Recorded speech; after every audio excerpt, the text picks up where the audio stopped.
Yolda mangsam haq nima deb qolar,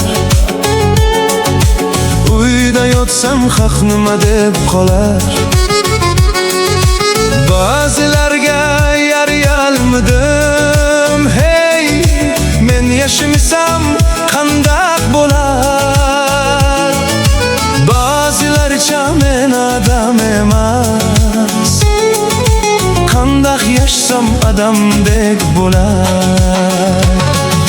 Suatchi to'la javobkariman, g'aybatlarning sababkariman. Birga ortiq mingin zariman, atrofimda nimdaq gap to'lar.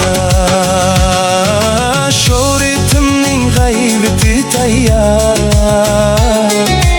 arkin tinsam haq nima deb qolar. Kulib o'tsam haq nima deb qolar. O'lab ketsam haq nima deb qolar. Bundaq qilsam haq nima deb qolar. Hey, undaq qilsam haq nima deb qolar. Buningga yarsam bu yaratmidi, buningga yarsam avu nima deb qolar.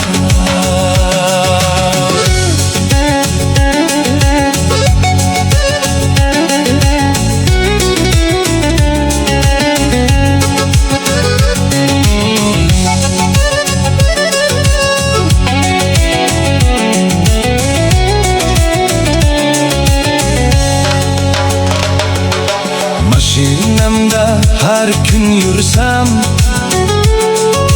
kibrlikka luk chekkan dedi.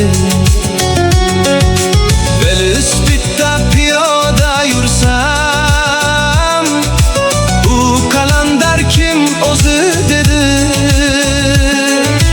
Qandaq rahmat aytay bilmadim,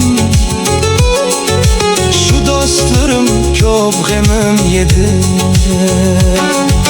Men bandining bandisi emas, men Xudoga yarsam yetar bas.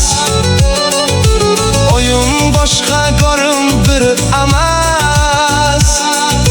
Voy nima karim, nima desa deb qilar. So'zim baktuz astag'firulloh, haq nima deb qolar.